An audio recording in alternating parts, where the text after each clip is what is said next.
job by adding reflective flakes to it. In fact, as we look at the controls over in the attribute editor, we can see that we do indeed have a whole rollout dedicated to tweaking and controlling flakes. At this moment in time, we see that the reflect value for them is set at 0, meaning they are currently set to be essentially invisible. Well, let's make our flakes very visible in the render by setting the reflect value to 0.75, and then, after jumping into our close-up camera view, taking another render.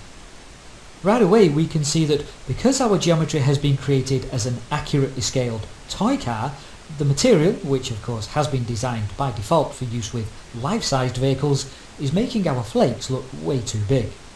We can easily scale these down though by means of the aptly named flake scale parameter. Let's do that, setting the value here to 0.006. Now the intensity of the reflections is probably a little too bright here, so let's drop the reflect value back down to a value of 0.6, and also perhaps blend the flakes a little more by altering the flake weight parameter, setting it to around about 0.65. At this scale we will probably also be getting a few too many flakes, so let's drop the density parameter to 0.2, keeping in mind that the scale difference now makes this parameter quite sensitive. Let's also take another render just to be certain that we are happy with what we have so far. Another aspect of the car paint material that we will probably always want to tweak would be its reflectivity levels. Different types of vehicle finishes produce very different reflection looks, and to help recreate those, the car paint phenomenon gives us both specular and true reflection controls. We can again, as with the MIA material, completely disable the specular component by setting the specular weight parameter here to a value of 0, noting how that change clearly updates the look of our material in the preview. One thing perhaps that is not quite so immediately apparent when we first look at the car paint phenomenon's true reflection controls is the fact that they do indeed work in a very similar manner to those found on the MIA material itself. You will perhaps recall from earlier exercises that in the BRDF section on the MIA material we have 0 and 90-degree angle controls, with 0 controlling the reflection level of faces looking directly into the rendering camera, whilst the 90-degree value determines the reflectivity levels of faces sitting at a right angle to it. Well, in the car paint material, the reflection base weight control takes care of 0-degree angle reflectivity, whilst reflection edge weight corresponds to 90-degree angle control, with the edge factor performing much the same function as the BRDF interpolation curve. That is, it determines how sharp or how gradual the transition between the two reflection values will be.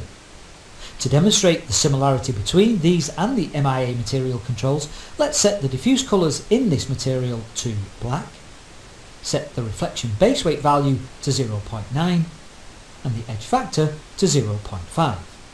What this gives us, as you can see in the preview, is a pretty accurate recreation of the clean looking chrome material that we created earlier in this chapter. Not that this is what we're really wanting to do here, so let's set those options back as they were by using the undo command a few times, and then we can move on to our next video where we will continue to explore more of the MI car paint phenomenon's controls.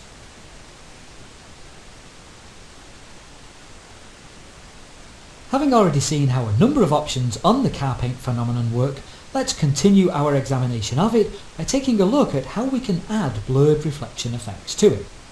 We have already noted that the true reflection controls on the material work in a manner almost identical to those found on the MIA material, using facing and edge or 0 and 90-degree angle controls. The reflection glossiness controls, however, work a little differently. With the glossiness spread and samples values set to 0, we get completely glossy or polished reflections as one dictionary defines the word glossy. If I were to dramatically increase the glossiness spread, however, let's say something like 0.5, we would in fact still get no change in the look of our reflections. This is because in order to bring the glossiness spread parameter into play, we need to specify the samples value to be used. So if I go ahead and set that option to something like 8 and take a render, we can see that what we get now are very diffused or non-glossy reflections in the material. These are heading in fact towards a matte look finish to our car paint. Let's reset those controls to 0 so that we can get back to purely glossy reflections. One of the really interesting controls found on the car paint material is the ability it gives us to create a completely separate edge colour. To see how this works, let's jump back into our main camera view, and in the edge colour control found in the material's diffuse rollout, switch to something that will show up very obviously in a render, such as a nice bright green. We can tighten or push that colour more towards geometry edges if we like by setting the edge colour bias to something like 0.25. When we take a render now, we can clearly see what this parameter has done, which is to create these blended bright green edges wherever a surface starts to turn away from the rendering camera and head towards that 90-degree angle threshold.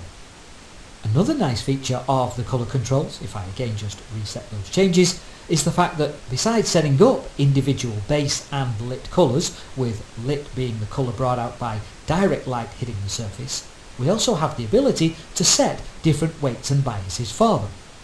The lit colour bias, for instance, if I now set the lit colour to show up as a bright green, spreads the lit colour itself across the surface of our geometry.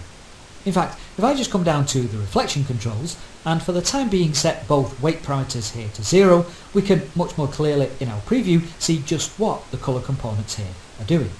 So at a really low bias value of 0.001, we see our lit colour spread quite a bit, affecting quite a number of surface polygons. Whereas at a value of 20, we see the colour become restricted to a very tight area on the geometry surface.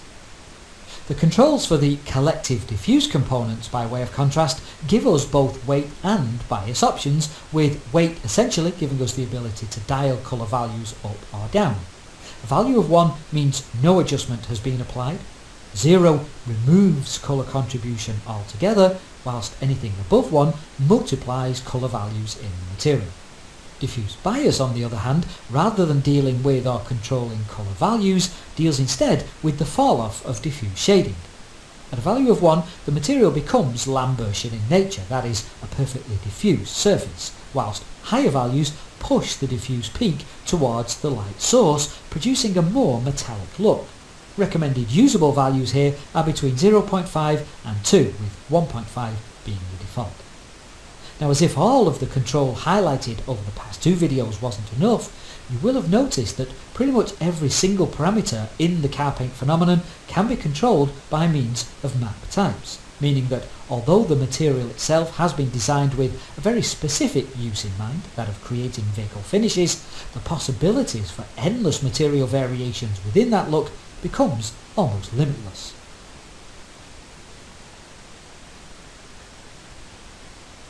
Although NVIDIA's MILA or Mila material has been around for a while now and is most definitely the direction in which all material development for NVIDIA render engines is going, it is for some still new enough to have a number of kinks in the workflow that need ironing out before it gets adopted into their everyday pipeline. Now, don't get me wrong, lots of artists are very successfully making use of the Mila material and its powerful feature set in production right now. Many of these artists, though, tend to be pretty experienced at dealing with render engine quirks and are adept at working around the little glitches that pop up from time to time. That having been said, though, a quick look over the course of the next two videos at the basic workings of the Mila material would certainly seem to be appropriate for our up and running with Mental Ray course.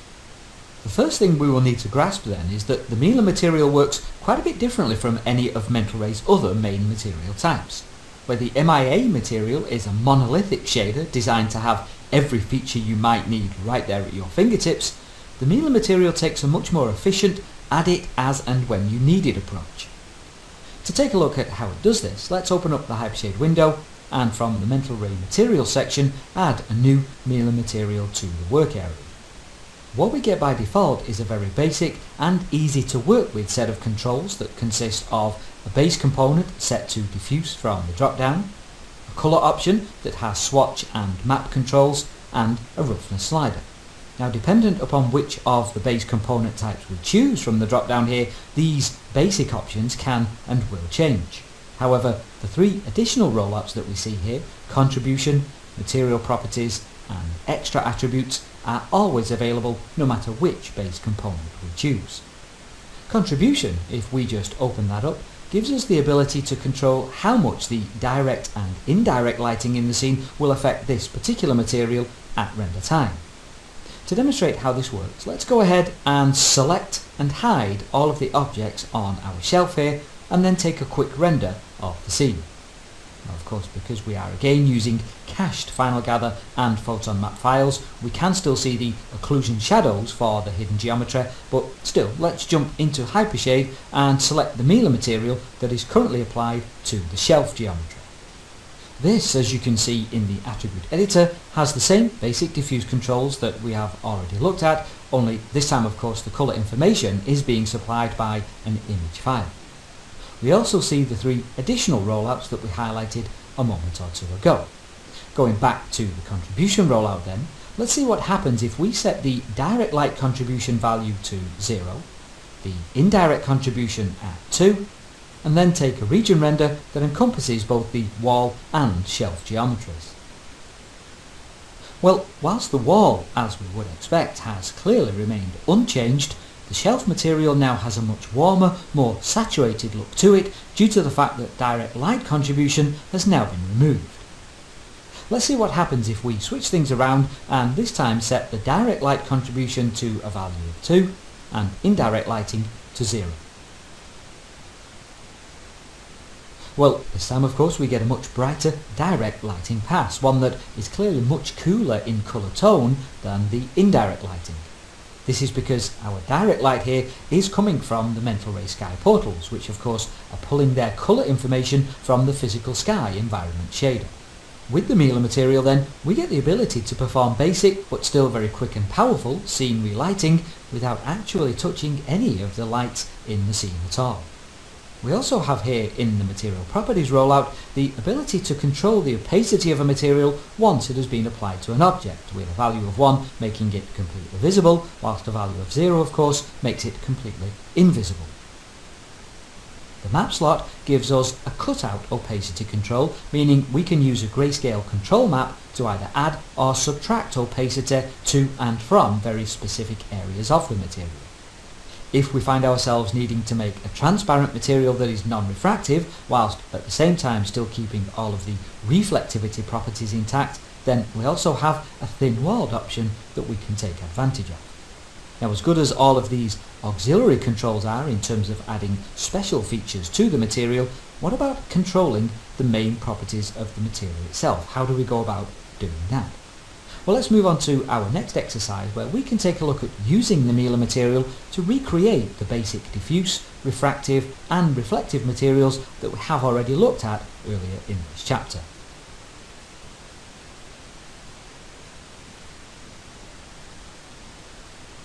In this particular exercise, we want to explore, at least to some extent, the basic way in which the Mila material works, specifically by recreating the three basic materials that we have already looked at in this chapter whilst using the MIA Material X shader, namely wood, glass and metal.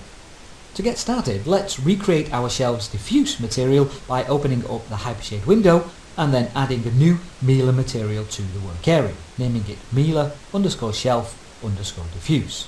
We then of course need to select the shelf geometry in the viewport and apply the new material to it. Now, one drawback with Mila materials is that they don't currently provide any feedback in the Maya viewport, not even basic diffuse colour information. We currently get visual feedback only in the material preview swatch. Now, of course, rather than working with just a straight colour here, we want to apply a diffuse colour map, specifically a photograph of wood. So let's go ahead and do that by clicking on the Create Render Node button for the colour option, from the browser grabbing a file node, and then adding the kitchen_cupboardwood_diffuse.jpg to the file slot, being sure to take a render once we're done. And as simply as that, we have created our first Mila-based diffuse material. Of course, if we look at the base component drop-down, we see that there are in fact quite a number of pre-made phenomenon options for the material base that we could have chosen from. So basic subsurface scattering and translucency, as well as a number of basic reflective and transmissive material models. Indeed, for lots of basic hard surface material types, we will probably find that we don't have to go much beyond these base phenomenon components in order to get what we want. For the times when we do need extra levels of control and or complexity, however, the Miele material provides a very flexible and powerful layer-based system. Supposing then we wanted to add some reflectivity to our shelf based specifically on Fresnel equations. Well, we could just switch the base component over to the reflective plastic option and handle things from there, given that this provides the ability to easily blend between the diffuse and reflective aspects of a material. For demonstration purposes though, let's do things a little differently by leaving our base component set to diffuse and instead clicking to add a Fresnel controlled glossy reflection layer. Again, what we get are very easy to work with controls, all of which are focused towards producing reflections that work according to an artist-controlled IOR value.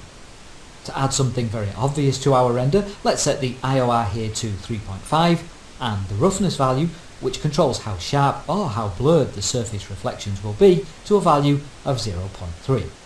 Taking a render reveals that we have now successfully mixed the layered options applied to the shelf, with the mix or blend amount being controlled in this instance by the IOR setting. If we eventually decide that we don't need a layer that has been added to a material, all we have to do is simply hit the little trash can icon and we are back in this instance to just our regular diffuse material. And of course, creating the other two material types that we want is just as easy using the Miele option. In the Hypershade window then, let's click to add two more Miele materials, naming the first Miele_glass and the second Miele_metal. We can then apply the glass material to the large bowl sitting on our shelf and the metal to all of the smaller ones. For the metal material, let's set the base component to reflective and isotropic, set the glossy blend to a value of 1, so essentially no diffuse contribution, and the glossy roughness to something like 0.25. For the glass, we can set the base component to transmissive clear, and if we want something like a smoked glass look, leave the defaults just as they are. For more of a clear glass though, we would need to set the colour option here to white or something very close to it. For a physically accurate coloured glass, whereby the colour naturally deepens on thicker parts of the geometry, we would need to switch the base component to transmissive distance, set the colour, here I will choose a rich green, and set the appropriate distance for this particular piece of geometry. Something around about a value of 4 centimeters should show off the effect nicely here. If we wanted frosted glass, then roughness values of around about 0.2 to 0.6 should work well. For now, I'm going to keep things nice and clear by setting a value of 0.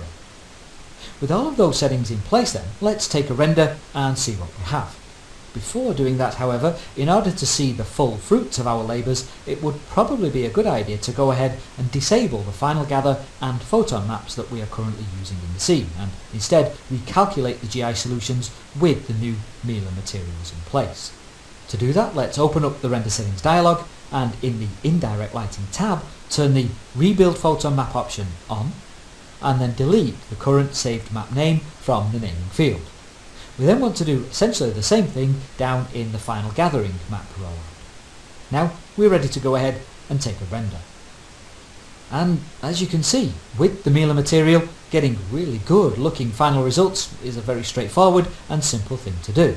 And of course, we don't have any of the extra memory and computational overhead that naturally comes when using a monolithic shader such as Mental Ray's MIA material.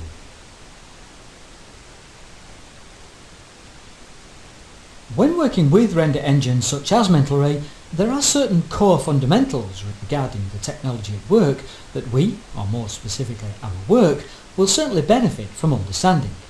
We have already looked a little bit in Chapter 3 at the workings of Mental Ray's GI systems, but in this particular video we want to spend a few minutes focusing on another key area of Mental Ray, this being its image sampling capabilities.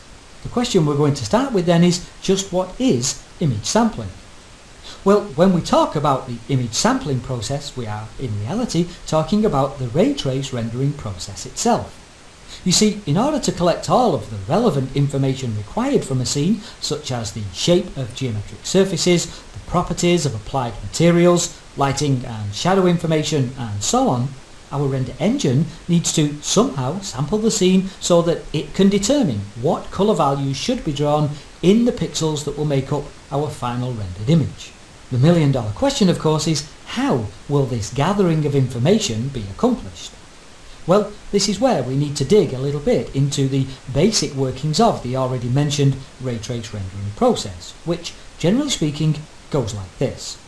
From the rendering camera, the engine will shoot a number of rays through an internal frame buffer that represents each of the pixels that will make up the final rendered image. These primary rays, sometimes referred to as eye or camera rays, are sent out into the 3D environment in order to trace or bounce their way through the scene, sampling or gathering information from objects found in the rendering camera's field of view as they go.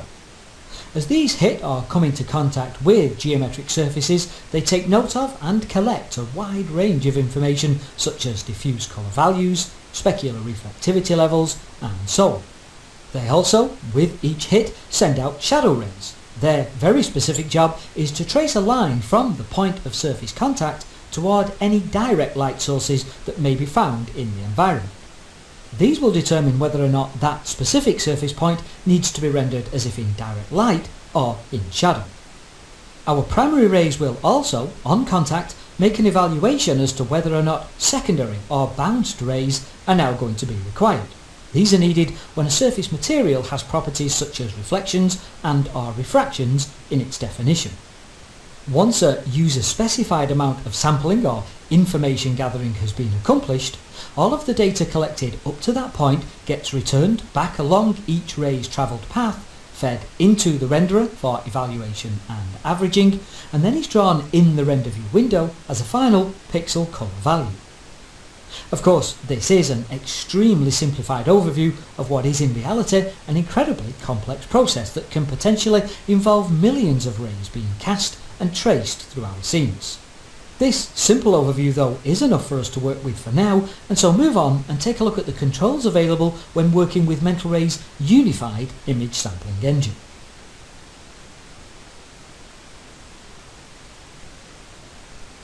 Over the next two videos, we're going to take a look at the controls made available for tweaking and tuning the quality of renders taken whilst making use of the unified image sampling engine. The scene we will be working with consists, as you can see, of a fairly innocuous looking setup that nevertheless presents a number of fairly typical challenges to our image sampling engine. We have, for instance, plenty of straight lines in the scene, both in terms of the materials and on the geometry itself. These, of course, can be the bane of pixel-based graphics applications. We also have on our materials both glossy and blurred reflections, noisy surface patterns, flat colour surfaces, and of course we are making use of Mental Ray's native IBL lighting in the scene, which at its default quality setting of 0.2 will throw quite a lot of shadow noise into our renders. Now whenever we start a new scene in Maya that makes use of Mental Ray as the production renderer, we will, if I just open up the render settings dialog and come into the quality tab, find ourselves working with these settings. A sampling quality value of 0.25, min and max sample rates of 1 and 100 respectively, an error cutoff of 0 and a filter type of Gauss. In fact, if I just pull up the render view window here, we can take a look at what a render of the scene would look like using these very settings. Now whilst what we get is obviously a very noisy image, it is also an extremely clear representation of just what scene lighting and materials are going to look like. We have no missing detail on our textures, even though they contain really fine line detail. We have no serious stair-stepping or jaggies, as they are sometimes called, on prominent geometry edges. We even see the fine noise detail on our worktop surface standing out very clearly indeed, with no moire patterns or any other kind of artifacting showing up. Now of course the question that we will pretty much always be asking ourselves whilst working with the default image sampling values in Mental Ray is, how can I make my render look better? Well, a typical workflow for the production of quality images when rendering in legacy mode was to set the min and max sample values to 0 and 2, so actual min and max samples of 1 and 16 respectively, and then tune the anti-aliasing contrast settings from their default of 0.1 to values in the region of 0.005 to 0.003, which were generally regarded by many artists as the production sweet spot. With unified sampling, of course, we have no such controls available to us. Instead, we have this quality slider, which essentially determines the point at which Mental Ray will stop trying to get rid of noise in the scene, with higher quality values obviously implying a desire for less noise to be present in the final image. We also have min and max sample settings. Rather than thinking in terms of jagged edges or missing pixel data, as we may have become used to when rendering in legacy sampling mode, image sampling in the unified engine, as you are perhaps already starting to guess, really comes down to the simple question of how much noise are we prepared to put up with in our final images. The available quality range on the slider starts at 0.1, which of course will give us extremely fast but very noisy draft renders, and goes all the way up to a value of 2. This field, though, like many in Maya, can of course be overdriven and so allow us to input values that are theoretically capable of eliminating pretty much all noise from an image. The recommended range for use in general production, however, sits somewhere between the 1.0 and 5.0 mark.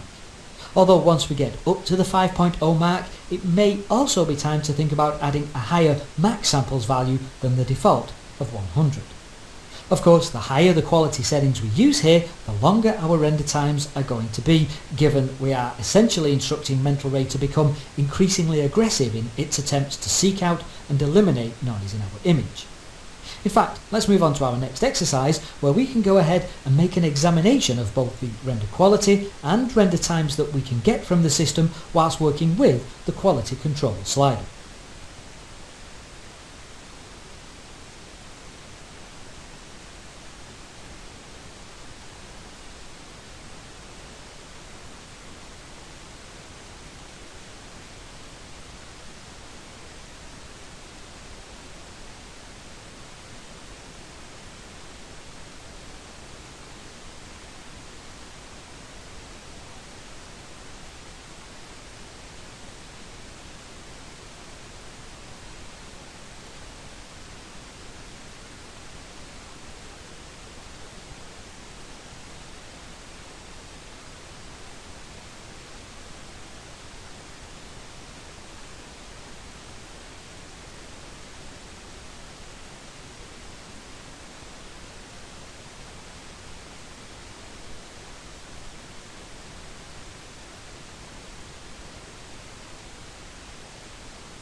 Time then to put the quality controls for mentalray's unified sampling engine through their paces, and in this exercise see what kind of results can be produced as we work first of all with the quality slider. To do that, we are, in Maya's render view, going to be comparing a number of pre-rendered images, each of which makes use of differing quality values. Here we are looking at essentially the render as taken from our previous exercise, which has all of the unified engine's sampling defaults in place. This, as already noted, produces a very noisy image, but one that interestingly has no missing detail or serious stair-stepping present on geometry edges. Let's take a look at what happens then as we increase the quality slider from its default value of 0.25 to what I will call a minimum production quality setting of 1. Well, the level of noise cleanup in the image is pretty obvious. The wall behind the glass door, the interior sections of the cupboard, and the countertop down at the bottom of our render all show very clear levels of noise reduction. Of course, now we see our render time starting to climb, because whereas the previous 960 by 1200 pixel render took around about 5 minutes to complete, this time we are at the 9-minute mark. Let's make the jump to a much higher production quality setting now and enter a value of 5 into the slider's numeric field. Now, although this time as we look at the render produced, the quality jump is not quite so obvious as previously, it is nevertheless still readily discernible as we make a comparison between the two images, particularly so if we zoom in and look a little more closely at the noise seen on our geometry. At these quality levels, of course, the render times have also jumped quite dramatically, as we are now at 22 minutes plus for this render. Clearly, the choices we make regarding our image sampling quality settings comes down to the simple balancing act of how much time we want a frame to render for versus how much noise we are prepared to put up with in our image. Now, besides the quality slider and samples per pixel controls in the quality tab, we also of course have these filter options that, when used with the older legacy sampling mode, could make quite a noticeable difference to the look of a final render. For the sake of completeness then, let's take a look at utilising these options with the unified engine using our minimum production quality slider setting of 1. The default filter option of Gauss, along also with Box, are the softest or blurriest of the filter types available in mentalray, which oftentimes makes them especially useful on animated sequences, given that the softening they produce can help reduce or even eliminate the sparkling or scintillating textures. My personal general use favourite in the filter types has always been triangle. This is because it sits nicely in the middle of the blur to sharpen filter range, and so oftentimes has provided a best of both worlds option. Indeed, if I switch between renders here, we can see the obvious sharpening effect that now takes place, although we do need to notice that the noise present in the scene also gets sharpened in the render, which is something we may need to think carefully about when it comes time to make our choice of quality settings and filter type.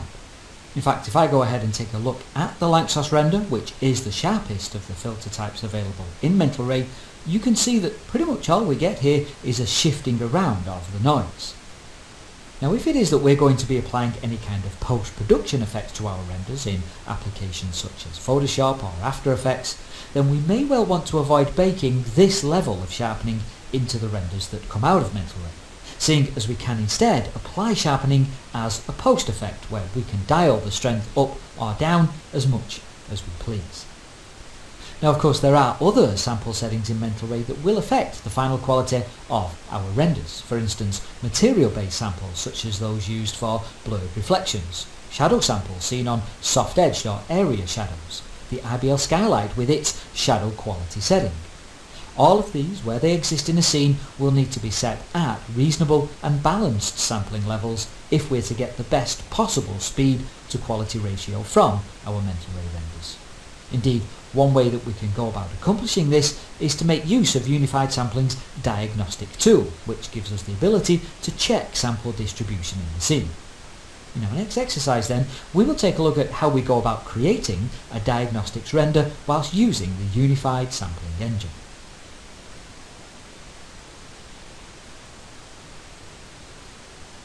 Many existing users of mentalray have, over the years, developed a working pipeline that includes making use of mentalray's diagnostic tools as a means of figuring out just where in a scene the majority of image samples are being used.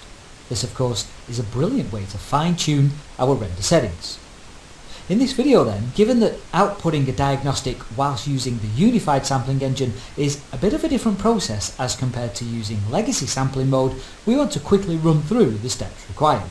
Indeed, what we are going to do here is generate a floating point EXR file that actually contains a wealth of diagnostic information, all of which, as we say, can be used to tweak and fine-tune our final render settings.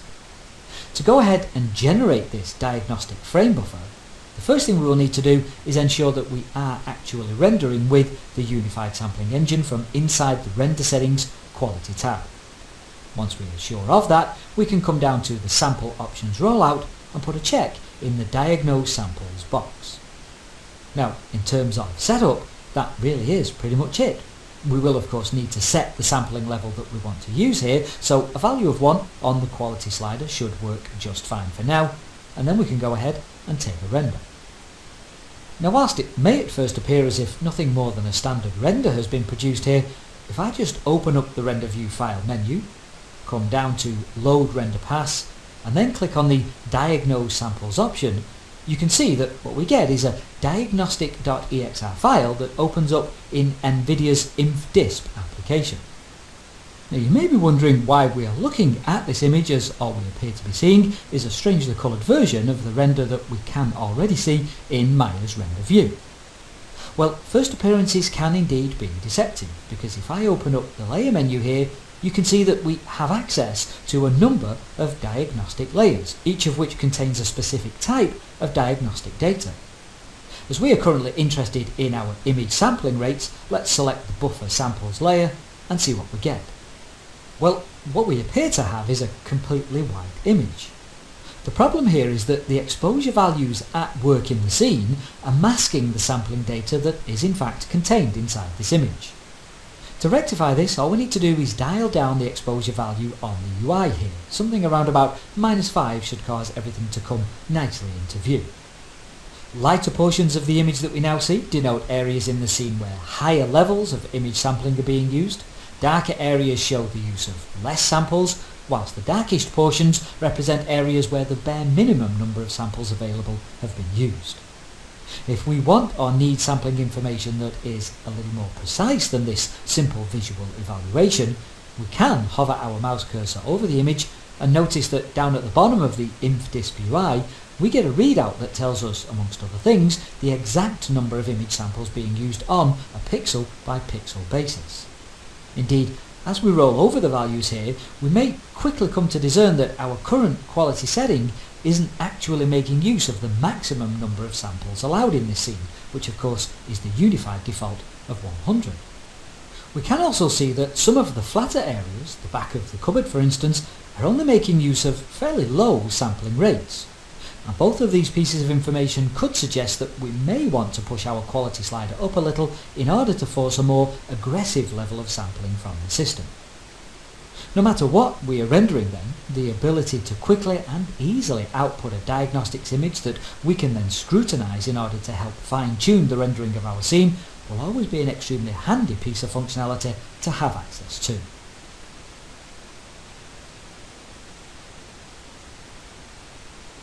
Although generally recognised as a render-intensive process, in-scene or in-camera motion blur in a 3D application can sometimes be the best, maybe even the only way to create some very specific looks on moving objects in a shot.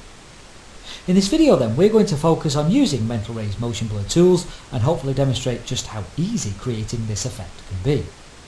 In our scene here, if I just hit the play button, you can see that we have some basic animation in the form of a bait dynamic simulation. This provides us with some base motion in the scene onto which we can now add a motion blur effect. If I just reset the timeline and then come to the panels menu, you can see that we have a number of cameras set up in the scene, 3 of which have had the mblur tag added to their name. These, as you will have guessed, have been set up to help us test our motion blur effect. If I just select the 01 camera from the list, you can see as I scrub the timeline at the beginning of the animation here that we have motion on our pool cue as it weighs up where to strike the cue bar. Let's set the timeline at frame 44 and then take a render. Clearly, even though there is considerable motion going through this frame, camera 01 is currently capturing no motion blur at all. In order to turn on and then work with Mental Ray's motion blur feature, let's open up the render settings dialog and in the quality tab come down to the motion blur rollout, and from the drop down choose either no deformation or full in order to turn motion blur on for the scene. In this instance, full will do fine. Mental Ray will now use this motion blur by parameter to control the amount of motion blur generated by or applied to moving objects inside the camera's field of view. To create a fairly typical, although to my eye somewhat exaggerated looking blur effect, we can leave all of the defaults just as they are. For me personally, however, a value of 0.2 in the motion blur by field will give us an effect that is a little more visually interesting, so let's go ahead and apply that instead. Motion steps are a way of cleaning up the blur effect. Larger values result in smoother motion blur, coming of course at the cost of higher render times. We do also need to keep in mind that the image sampling values we use in our final render settings will themselves affect the quality or smoothness of any motion blur produced, and so we would do well to check that we are happy with those settings before perhaps unnecessarily increasing the number of motion steps being used here. Typically speaking, even when using only the default motion steps value of 1, rendering with the unified sampling engine produces much faster and much cleaner end results as compared to the legacy sampling mode that is. With everything set as we want it for this shot then, let's go ahead and take another render. What we ultimately get is a very nice motion blur effect that is in fact fairly noise free to say that we are rendering using only a sampling quality and motion steps value of 1 here. There is a penalty to pay in terms of render times for the motion blur effect of course, but if what we really need in our shot is genuine in-camera motion blur, then the final results will generally make the wait worthwhile. If instead of moving objects we have a moving camera in our scene, you'll be glad to know that there are no extra steps that need to be taken in order to create full frame motion blur in Mental Ray. The engine will simply go ahead and calculate this for us using the current motion blur settings with no problem at all. Motion blur then is a great way to add implied motion to objects that we are capturing in still frame, or indeed to add more realism to the motion of objects in an animated sequence. Using the Mental Ray controls, as we have seen here, really is a piece of cake. In fact, given that we already have a number of extra motion blur cameras set up to capture various portions of the simulated motion here, feel free to go ahead and experiment with the motion blur settings by taking some extra renders of your own.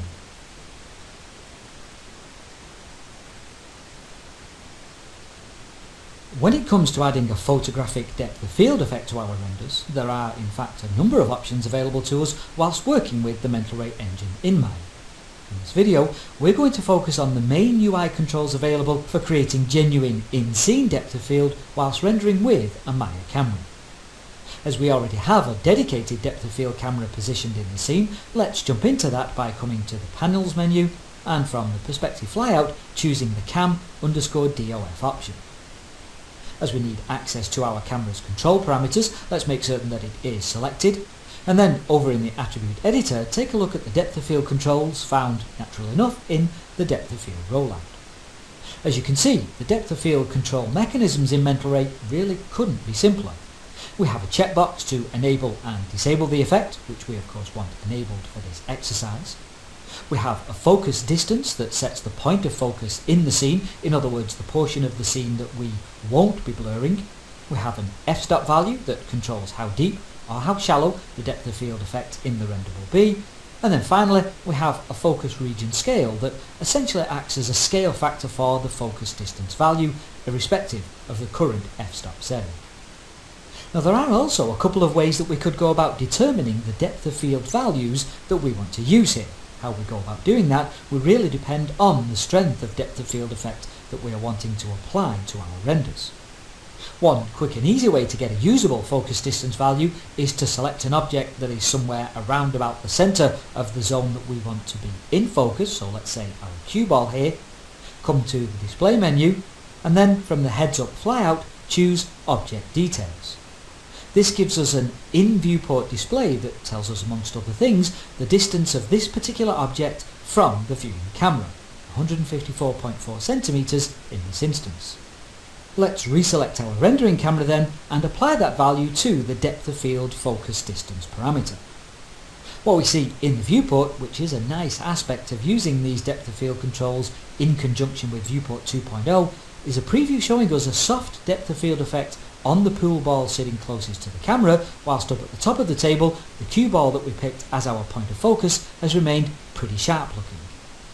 How strong or how weak the depth of field effect will be, so in other words how much blurring will be applied to defocused areas of the image, will depend entirely on the f-stop setting that we use here.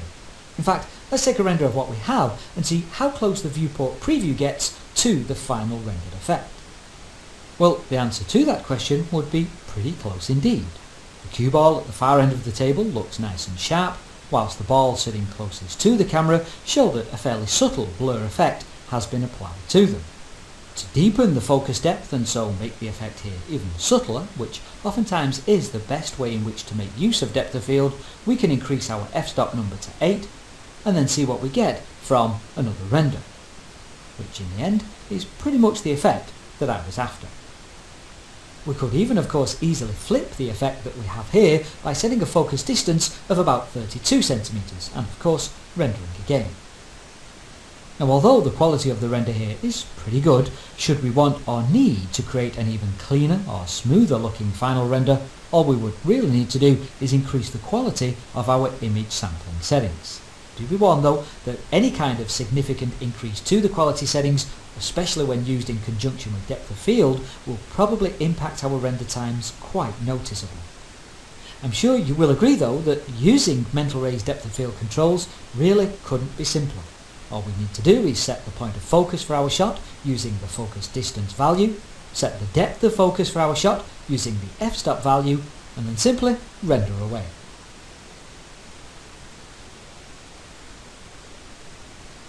Caustic lighting effects can be seen pretty much everywhere in the world around us. In fact, oftentimes they become such a familiar and expected sight that we don't always notice they're there. For instance, not many of us take the time to stand and watch as focused light patterns create a dazzling light display as we fill a bathtub, and yet they are there because caustics are just a natural part of the way that light behaves. Of course, this naturally occurring real-world lighting effect doesn't show up by default inside a CG lighting setup. Typically speaking, we have to deliberately enable caustics and then work with a distinct set of controls in order to tweak and tune the effect, which of course is exactly what we are going to be doing over the course of our next two videos. What we have in our test scene here are essentially the building blocks from which we can create a caustic lighting effect. We have a strong directional light source in the form of a Mental Ray physical sun. We have a suitable piece of geometry in the form of our butterfly ornament, to which we have also applied a refractive material, namely glass. As things stand then, we would probably expect to see caustics generated once we have enabled them in the scene, that is. Before we go ahead and do that, however, I just want to tweak our scene setup a little so as to speed up the test renders that will be needed here. Firstly, from either the viewport or the outliner, let's select only the scene elements that are absolutely essential to the creation of our caustic effect, these being the foreground butterfly and plinth geometries, along of course with our sun direction node. Once we have them, we can come to the display menu and hide our unselected geometry. This means we can now perform faster test renders using, as we say, only the elements in the scene that are really necessary. Let's also have our geometry stand out quite prominently in those tests by setting it to be rendered against a black background. Of course, the problem we have here is that if I just select our camera, grab focus on the physical sky node, and then simply turn the physical sky environment off, we will not only end up losing our sky lighting here, but also the reflections on our glass object that are critical to its finished look, given of course that we have already hidden the rest of our scene geometry and so have a reflective object sitting in just a black environment. Thankfully, we can use a little bit of Mental Ray functionality that we have already looked at earlier in the course in order to help us get around this problem, which is to enable the Use Background function on our physical sky. This time, however, we won't assign a map or image to the background slot. If I then go ahead and take a test render, we can see that what we get is really quick feedback from the render, and with all of our scene reflections still in place. Our next step is to optimize our direct light's positioning in the scene in order to make it as efficient as possible when it comes to generating our caustic photons. Now obviously, if we have carefully set up the lighting for our shot, the last thing we will want to do now is disturb or spoil that setup, which isn't a problem, as changing the positional information for our direct light won't affect current scene lighting in any way at all. The first thing we want to do then is select the sun direction node in the outliner, and then in the viewport panels menu choose the look through selected option.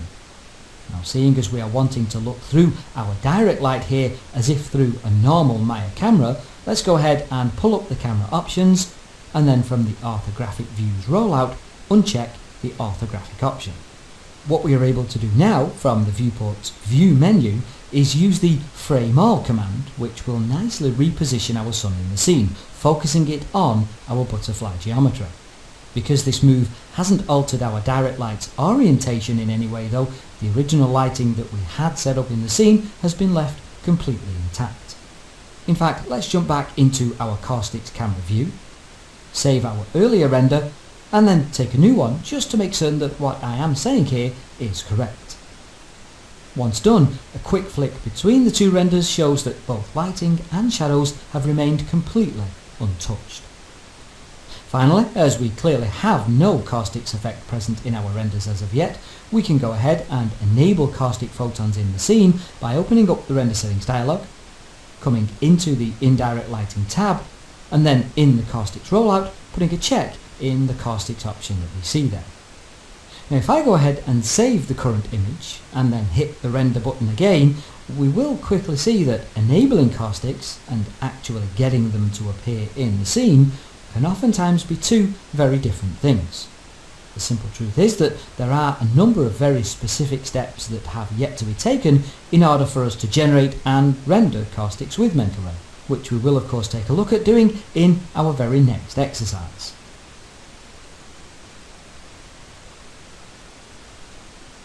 Although we have in our previous exercise run through some essential scene setup in order to optimize for caustic generation and have also enabled caustics in the render settings dialog, we still, if you recall, are not getting any kind of caustic effect being generated in our scene. This means that we still have a little bit more work to do before we get the effect that we are after. To work through the necessary steps, let's first of all select our butterfly geometry and in the attribute editor access its material parameters. Now if we open up the advanced refraction rollout here, we can see down at the bottom that we have both refractive caustic and transparent shadow options, with the latter being the option currently in use. This MIA material default has been set up to prevent unnecessary slowdowns in our renders. Slowdowns that could be caused by the render engine automatically producing or calculating effects that we neither want nor need for a shot.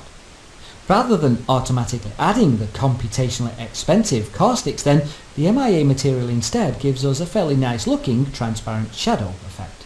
In this instance though, we are going to want to specifically enable the refractive caustic option. With a caustic creating material setup, the next thing we need is to ensure that we have a photon emitting light source in the scene.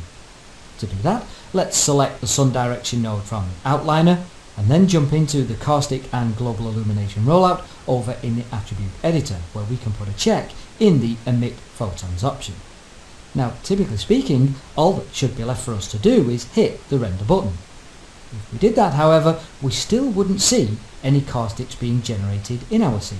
This is because with the MIA physical sun shader attached to our directional light, we have just one more step that we need to take, a bit of a workaround really, which sees us in the custom shaders rollout of the light source, right click on the photon emitter slot and use the break connection command.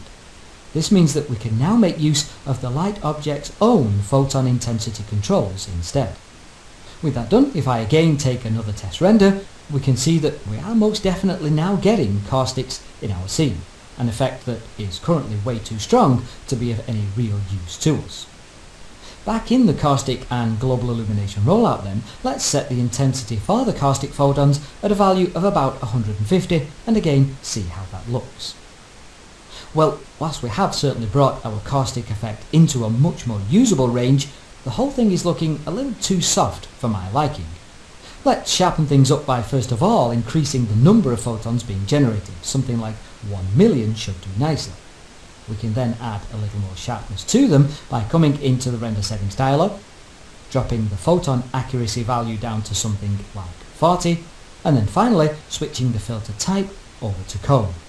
We're now ready to take a final render. Working with caustics will of course always require a measure of trial and error. The values needed to get caustics working and working well will always be very much scene specific, dependent as the effect is on the light types, geometry and material settings that we are using in our scene.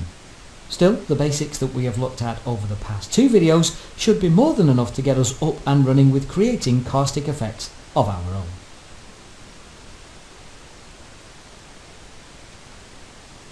Whilst bump mapping is a material effect that can work well in many instances, creating as it does the illusion of depth in an object without adding anything to our overall render times, there will be occasions where the fact that this is a render engine trick becomes a little too obvious for the success of the shot.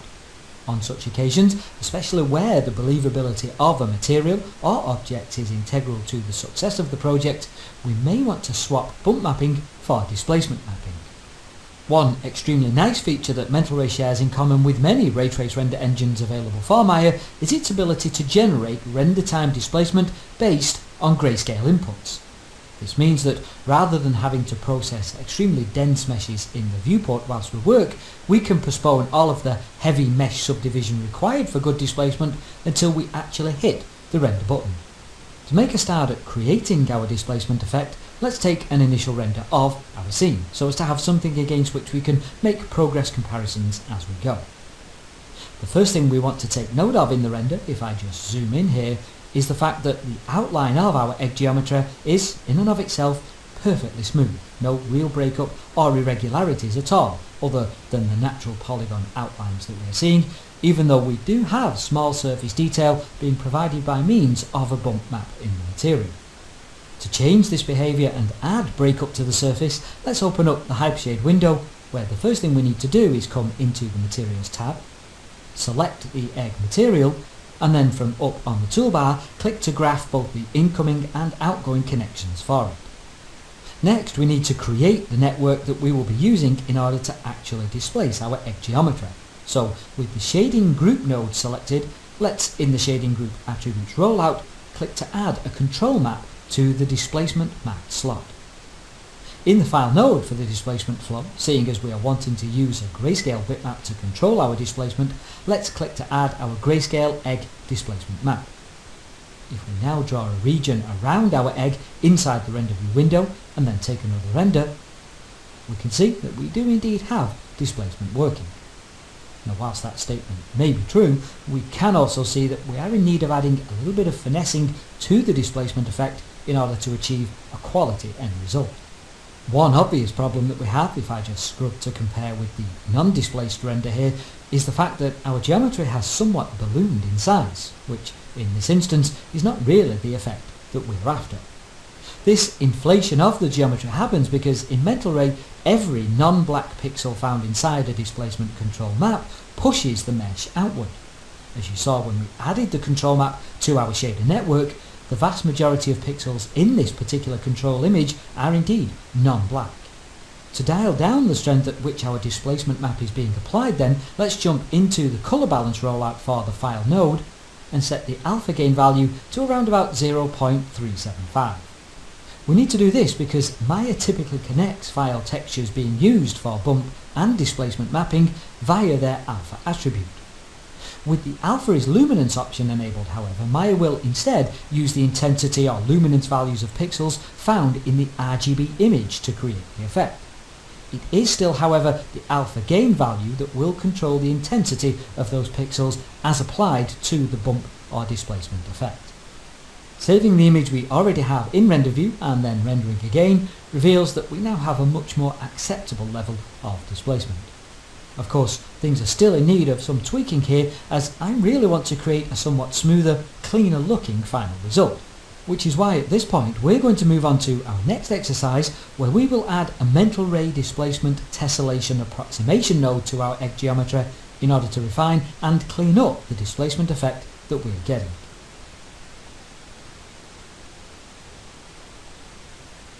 Although we have so far in our displacement exercise managed to create a render time displacement effect, we will, in most instances, want to exercise finer control over the displacement than we are currently getting. So, in this video, we're going to demonstrate how we can go about using some mental ray specific controls to tweak and refine the displacement that we're seeing. Specifically, we want to add a mental ray displacement tessellation approximation node to our egg geometry, which is a complicated sounding name for what is in reality a fairly straightforward process that will add render time subdivision or tessellation to our geometry. With our egg selected then, let's come to the menu system and choose Window, Rendering Editors, Mental Ray, and from there open up the Approximation Editor window. What we want to do inside here, again making certain that our egg geometry is indeed selected, is click to create a displacement tessellation approximation surface.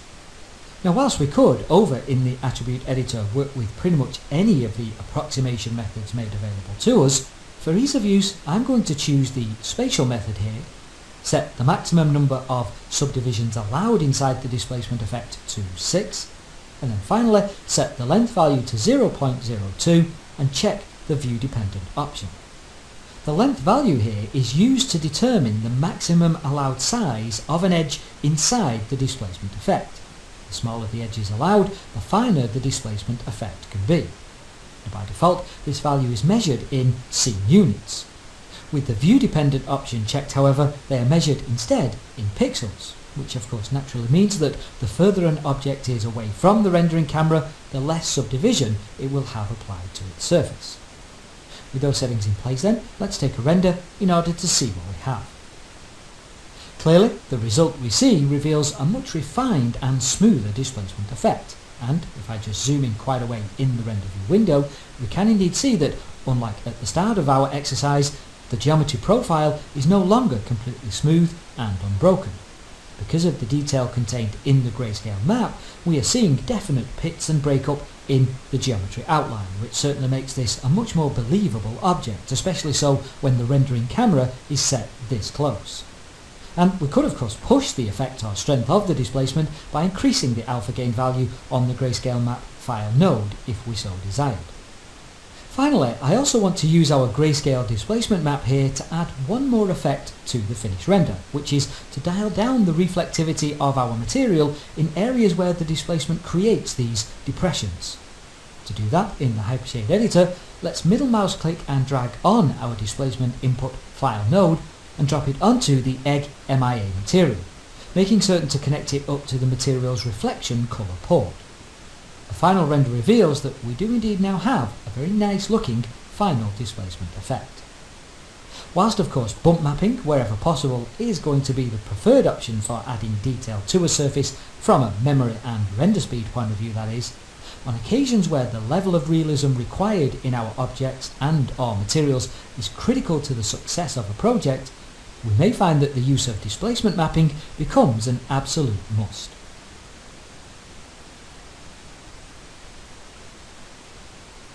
One of the most frustrating moments on any rendering project comes when, after many minutes, maybe even hours worth of intensive CPU calculation, that the application we're working in suddenly crashes with an out-of-memory error. Now of course, as projects in all aspects of the 3D industry grow larger, with more and more data being loaded into scenes, the potential for this painful scenario to be encountered on a fairly regular basis continues to grow. Any tools then put at our disposal by software developers to help combat this problem are going to be most welcome indeed. One such being the introduction to pretty much all modern render engines of the proxy object. A proxy in mental ray terms is a visually simplified piece of geometry that sits in the scene as a stand-in for a much more complex, sometimes even extremely complex object that in and of itself would be difficult to make use of in a render due to the strain it would place on system resources. This strain can occur because, by default, ray trace render engines such as Mental Ray need to have all geometry and textures for a scene loaded into memory. Now, Mental Ray can, using the default BSP2 ray trace acceleration method, flush memory when necessary. This, however, may not necessarily be enough to allow Mental Ray to render scenes populated with large amounts of dense polygon data. Now, whilst with this scene we aren't on any reasonable machine going to run into this kind of problem, we do nevertheless have an extremely dense mesh object in here in the form of our character's hair, which, when selected, is confirmed by the viewport stats as adding almost 1.5 million tries to the scene all by itself. Imagine if we had a crowd of these objects in here, things could definitely start to get tricky from a rendering point of view. In a situation like this then, it makes perfect sense for us to turn our character's hair into a render proxy object. Now, one thing we do need to consider before we go ahead and turn geometry into a proxy is the fact that once done, the model will no longer be modifiable by us in the scene. This is a one-way trip, and so we need to be certain that the model is completely finished before we go ahead. That having been said, however, there are some good workflow habits that we may want to embrace if we find ourselves creating proxy objects on a regular basis. One of which would be to always save a copy of the soon-to-be proxy geometry to disk. We could, for instance, with our hair here selected, come to the File menu and use the Export Selection option. This lets us save a selected object to its own Maya file, meaning we could return to the base geometry and modify it at any time should we have a real need to. Of course, as what we really want to do here is take a look at how we go about creating a render proxy in the scene, let's, while still inside the Export Selection dialog, access the Files of Type drop-down, and rather than saving to a Maya scene file, let's this time choose the Mental Ray output option instead. This gives us the ability, in the Options panel, to make certain that the selection output type is set to Render Proxy Assembly. Now, everything here I will leave at default and go ahead and give the file a name, so proxy_hair, set the output folder to Render Data and Mental Ray, and finally go ahead and click Export Selection. Now, in a typical render proxy workflow, we would at this point probably go ahead and create a simple piece of standing geometry in the scene, such as a cube or a sphere, align it to our hair geometry, and then go ahead and delete the hair mesh from the scene, as from a rendering point of view we actually no longer need it. However, in order to save a bit of time here, I'm just going to show how we can in fact load the render proxy back into the scene using it to replace the hair geometry from which we have just created it. Now, whilst this, as I say, is not a typical render proxy workflow, it is nevertheless one that will actually cut down on both our memory requirements and render times for the scene, although it won't of course lighten the polygon load on our viewport, which the aforementioned typical render proxy workflow would. To use our proxy then, with the geometry we want to replace at render time selected, let's, in the attribute editor, make certain that we are in the Shape tab, and then open up the Mental Ray rollout file now. In the render proxy slot, let's navigate to the folder where we saved our proxy file, namely Render Data and Mental Ray, and then click to load the .mi proxy file. And that really is it. All we need to do now is hit render, and Mental Ray will go ahead and use the much more memory efficient proxy file at render time as opposed to the memory expensive polygon hair mesh, with the final result, as you can see in the render view window, looking just fine indeed.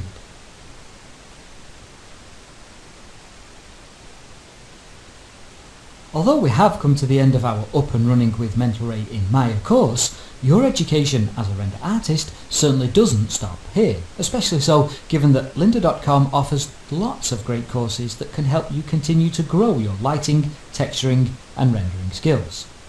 As mentioned in our introductory chapter, given the photographic nature of the tools found inside render engines such as Mental Ray these days, many of the photography courses found in the online library can be extremely useful, especially ones such as Ben Long's Foundations of Photography series, with the exposure, composition and lenses courses being particularly useful.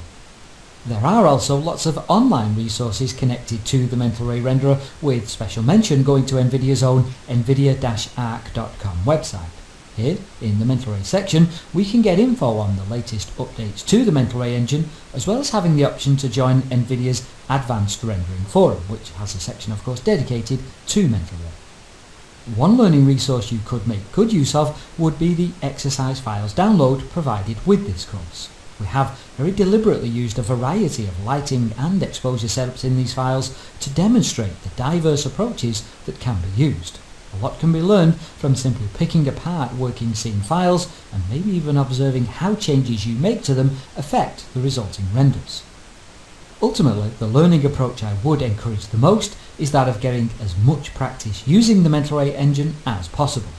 The more familiar we become with the way in which its materials, lights, GI systems, etc. work, the more productive and creative we can be with them. Finally, I would just like to thank you for taking the time to work through this course with me and hope that it has given you at least some of the knowledge you need in order to start creating your own works of Mental Ray rendered art. My name is